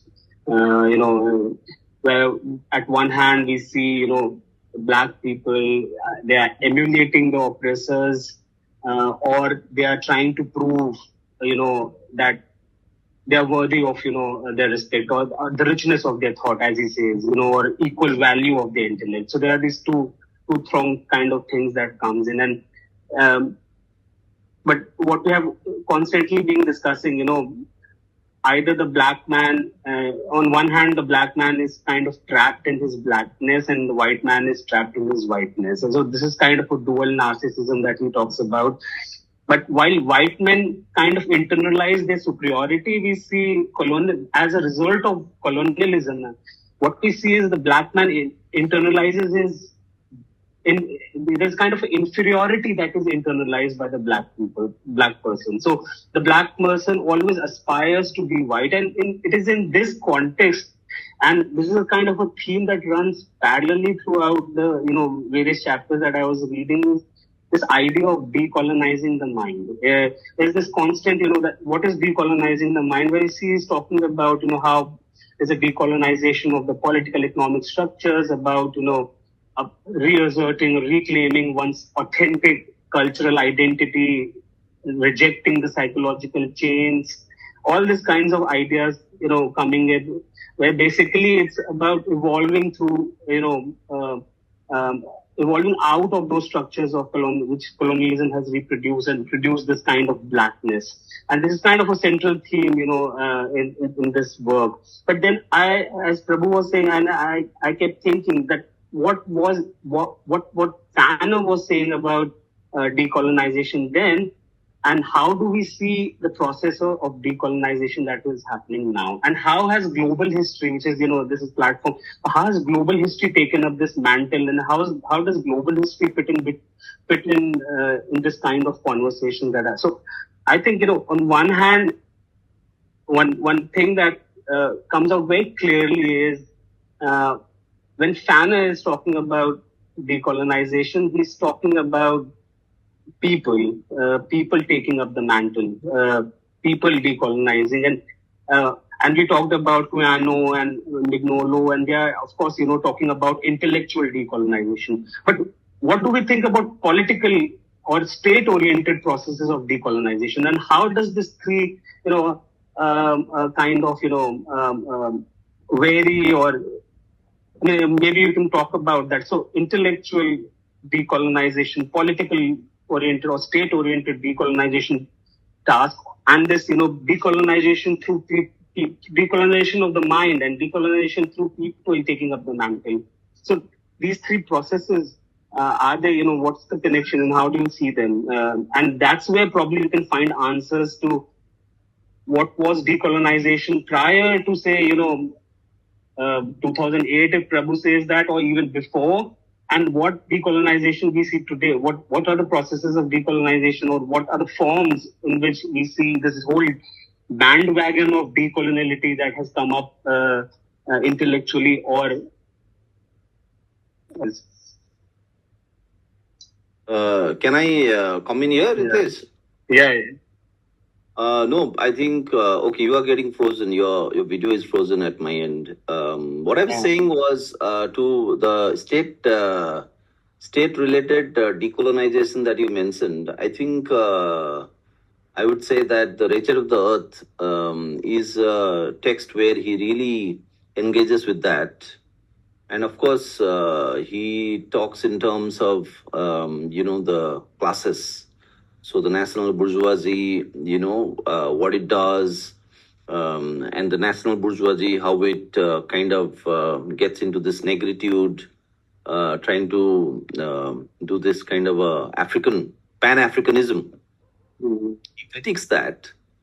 And there, his positions are very clear. And in fact, when you talk about more state-related decolonization, but if you allow me to also extend that a little bit, the kind of class composition and the, let's say, the sociological, in more concrete terms, what is the sociological basis of this decolonization process? And as we all know, that Fanon, a bit controversially, had talked about, had focused, emphasized on the lumpen proletariat, right? Yes. So it's very specific there, that the lumpen proletariat, and there is a big debate then among all kinds of doctrinaire Marxists, whether the lumpen proletariat is a revolutionary class or not.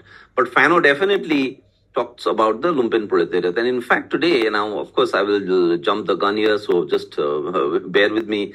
When we talk about gig workers, for example, today, all this talk about gig workers among people here. I am very much reminded of, the lumpen proletariat.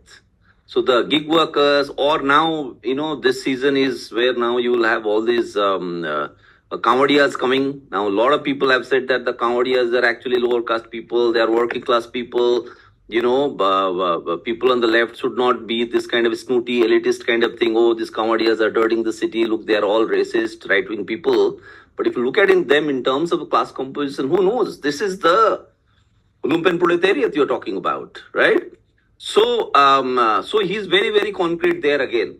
I mean, we don't have time to go into that, both in terms of the national bourgeoisie and its character and what it does in the process of decolonization. And Fanon has also seen what has happened in India, Yes, in the Indian freedom movement, he's aware of the Bhagat Singh trend. He's aware of what is happening here as well as elsewhere, where the term colonialism had already come, the Latin American experience. Yeah. All this is already happened, right? So colonialism has now come in the form of colonialism. So he's addressed all of that. So all that is very much there. We will need maybe another session to really go into those details. But all I will say now is on the notion of also the questions that Prabhu raised. I would say that today, like history, or particularly societies like ours, which went through the process of decolonization, today the decolonization trope is used in absolutely, in very, very novel ways, to say the least. And there I would say the kind of critique of what is called global history by professional historians like Sanjay Subramaniam, I think they have missed the point. I think the way they have positioned themselves against what they call global history. In fact, I read a piece by Subramaniam where he's equating that with fake news or fake history. That it is like it is not professional scholarship. It's not really the art of history writing. It's like fake news. Now that kind of a polarization which is coming within the discipline of writing history, I definitely cannot side with those like Sanjay Subramaniam on that debate, but that is part of a longer conversation. But and there, where does the Fanon kind of a take come in? I think we need a session on that, and we need to draw lessons from people like Fanon, because Fanon is slightly, as Prabhu you rightly pointed out, in fact, Sanjay Subramaniam kind of an approach can also be that the kind of charge on global history, that not respecting the craft of the historian, no evidence. Okay. Now, in Fanon, the way he writes, of course, Fanon is also taking off. He is so transcendental in that sense. So on the one hand, a concrete process of decolonization. On the other hand, there is this very transcendental kind of a violence as cathartic, like almost apocalyptic kind of a scenario which Fanon also creates for us. Right? Now, the both has to be understood together. And same goes with on the question of violence. You cannot understand why he talks about violence without understanding the ontology with which he's working. So for him, it's not violence versus non-violence. No. He says that, look, this is the ontology in which the black man is caught. And what will be the ultimate outcome of it? That will be that cathartic process of violence. So he's not saying, okay, I don't like violence or I don't like non-violence. He's not going into the violence, non-violence debate. That's not the way through which he thinks. If we have to be faithful, have some fidelity to Fanon's method, that's not the way he's going, right? Yeah. He's going a completely different angle. After his death, and because of this, the huge debate between Camus and Sartre, especially on the Algerian violence of the FLN, so Sartre supported the violence of the FLN, and you had Camus writing. It was partly Sartre wrote the foreword for Wretched of the Earth. No? So he was supporting. He in fact very strongly supported that question. But here in this book, I find in fact like some interesting stuff. And in the conclusions are very good, very interesting. She says, I have one right alone, that of demanding human behavior from the other, and one duty alone, that of not renouncing my freedom through my choices. That means, on the one hand, my freedom, the dialectic which puts necessity at the foundation of my freedom, he talks about that. That means, but once I take for freedom, once I choose, I don't get trapped in it, I'm not going to renounce my freedom through my choices. I have no wish to be a victim of the fraud of a black world. Okay. My life is caught in the lasso of existence. My freedom turns me back on myself. No, I do not have a right to be a Negro. I do not have the duty to be this or that. If the white man challenges my humanity, I will impose my whole weight as a man on his life and show him that I am not that so good eating that he persists in imagining. So he kind of tries, and I think, are we to read this, the thing which is so brilliantly shows both the impossibility of this relationship between black and white. He said, no, you started by saying that black and black relationship, because the black is in a sea of other blacks, no, others. There is a kind of, and then the relationship with the white, it's this thing again which is important. He is going to, another part he mentioned in another chapter, I think the chapter just before this conclusion, where he talks about this relationship with the others, continuously talks. Where he talks about, especially about Adler and psychoanalysis, which he says is about the individual, but how does it translate into the social? Okay. So that is again a methodological and important point he makes, that how do we translate a individual neurosis into collective neurosis, or an individual cycle to a... so that I think is a big breakthrough he's making, to use the psychoanalytic method of diagnosing through symptom analysis and all, at the same time deriving the social, the collective, the macro. It's no longer a he uses a word very interesting. For them, it's a pure exteriority. He mentions it somewhere. So he uses this going from the psychoanalytic, that is individually, the relationship of the self, to the social. That's another methodology. I haven't had the time to discuss all this. I'm a bit. Is it that this is all very? Maybe my colleagues here are. Fanon पढ़ा नहीं पहले ना, क्या है, wretched उदात तो सब कुछ पढ़ा होगा. रेचेड उदात, मेघा,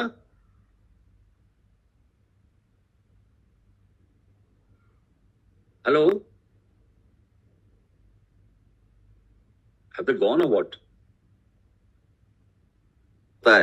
ऐसा होता है. Yes, sir. We are here, but we will just listen to the discussion. Yes. Of course, we've read both How come the sun as well as Rest of the Earth. Everyone is there. I can't see. Is Blessy there also? Blessy has just come out of one blocked, which is the dialectic of the relationship between Jesus and Mary. Yeah. Blessy, you have raised your hand. That dialectic, sir. I'm still stuck in that dialectic. It's not the father's son, it's the mother's son, which is more important, That's right. The father and the son, that is a well-known Oedipal thing. But the mother-son thing is very important. It's a block dialectic. Yeah. You can't do anything. So how are you, Blessy? What is happening? Did you get a chance to read this book? How are others? Pallavi is there also? Pallavi? Pallavi was there. She's not there now. I think it's also 7:45. We have crossed the time, but Yeah. I'm so sorry. I think we should bring it to a close now, Ritesh. Yeah. Yeah, but Blessy wanted to say something. I didn't want to. I was curious about some portion that I read, but I don't think I can explain myself as eloquently as you guys have done. So, Wow. It's called backhanded compliment. It's called No, as I don't eloquently, think as abstractly as possible. Since she's an economic historian and concrete historian. Yeah. I was just interested in Fanon's conversations about the black woman and the white woman. And I know that it would be very easy to say that it's a very sexist way in which he portrays, especially the black woman. But I was interested if there are more nuances that one can observe, because basically this is a conversation between a black man and a white man. and these conversations about self-consciousness and the idea of identity. So I feel like his conversation with a white woman, the chapter on the white woman, is a lot more ambiguous and say a little more tender. I especially like that line where he writes in the beginning. I mean, where the black man wants to be worthy of a white love. That's like the highest kind of validation, where he strives to be in this construct of blackness and trying to find a validity for this blackness within a white world, but yet he feels that he is not good enough for it. So I found that very interesting, and I also like in the exact opposite is his attitude towards the black woman, where she's interested in the lactification of the black genealogy. But so how does one understand the lived experiences of, say, black women, especially when he talks about this kind of liberation? And especially because gender becomes kind of a mirror in understanding race relations, or sort of becomes like a in between between the black man and the white man. So I mean, I hope I'm putting this more clearly, but I just wanted to understand, is there some nuances that we can spot? Because I was remembering Bell Hook's book, Ain't I a Woman? Where she talks about, how the black woman is seen as masculine, abhorrent. Like, he says that the black man is sexually objectified, where the black woman is seen as abhorrent. She's seen as masculine. And, she's neither desired by the black man and neither desired by the white man. Of course, this is a very older book. But I just wanted to understand that maybe is there somewhere where we can link these ideas, or whether we can see more nuances, because I don't want to go with the idea of it's just simply sexist. So I hope I've put myself, I have been clear in my point, but I was just interested because I thought 3 and 4 were very fascinating chapters, in my opinion. Yeah, right. We didn't get... No, I think I'm reminded, of course, what he says about, it's true that, what Blessy pointed out, those issues are there with Fanon. And also where he says that the black man wants to sleep with the white man's wife, and also the way he portrays the black woman, that's there. But I was reminded of, this essay talking about the woman I think, it is Fanon, who wrote on the Algerian woman, and the essay on the veil, the Muslim women wearing the veil. And in that essay, because that is specifically on women who's wearing the veil, and there we see that Fanon, definitely he does not subscribe to the kind of gender, what should I say, the gendered consciousness we have today, which has become a bit of like a default kind of mode today. At the same time, to me, it looks like he's looking at gender, because at some point when he is talking about in the course of the Algerian liberation struggle, should the woman, wear the veil? Because he takes a very concrete example where during the course of the armed struggle, the women from the poorer quarters where the colonized live, the Algerians live, they go to those posh areas where the white French people live. And often these women are carrying a bomb, which they are going to put there. And in that, sometimes the woman has to wear a veil, sometimes she should not wear a veil, depending on how she can find a way through the checkpoints. Okay. And then what does the French man want from the Algerian woman? Now that's again a longer thing there. But all that I want to say is that to me it looks like Fanon, from that essay, Fanon, the way he thinks about the woman, he definitely thinks the woman not as as a woman who seeks independence and freedom and all of that and autonomy, but he's thinking of the woman as definitely a part of the community, you know? Like the woman and her community is like, the woman is at one with her community and she's defending her people. She's a fighter, you know, against the colonial empire. So she's not thinking in terms of, because there is this little footnote there where the father might want the daughter to wear the veil, you know. And then Fanon writes that the daughter would want to, of course, uphold the interests of the community against the colonizers. So she will not think, oh, you know, my freedom, my independence. So those kind of things which today we might find very problematic, but that is how Fanon is thinking, you know. So that much I can bring here to the table as of now. It is definitely that it's quite definite that, you know, when he talks about man, he doesn't use women at all. He uses man to stand in for humanity, which is a standard thing till that time. And the specific, question of women, despite it being so central to the black experience, both in slavery and all, is not really, I don't think he has. Anyway, that's another very important point you raised. I think we need some discussion on this question, you know, because we need to look at this question of how it was looked at by him. In both the introductions, you know, I think the first introduction says the same thing what Saroj just said. I think, you know, there are these sexist remarks apparently, but, you know, it's about contextualizing to the time that it's being written.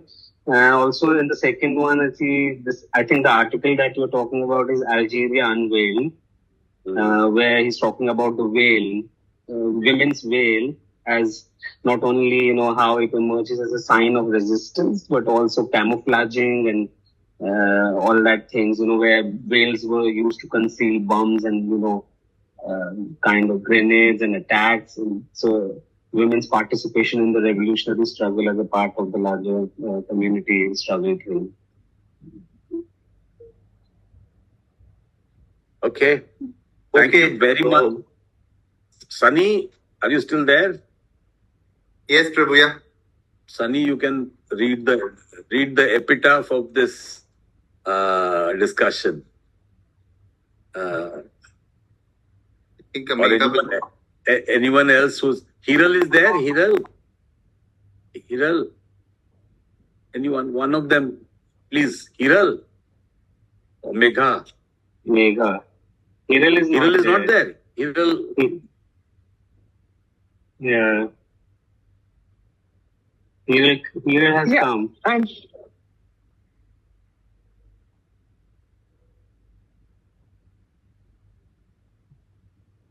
Our host is Hiral, no?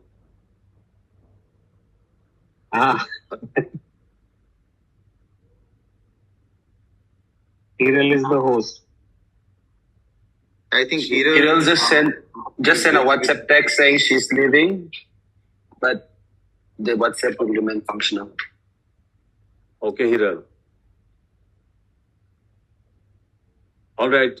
Anyone say the last words? Megha, you can do that.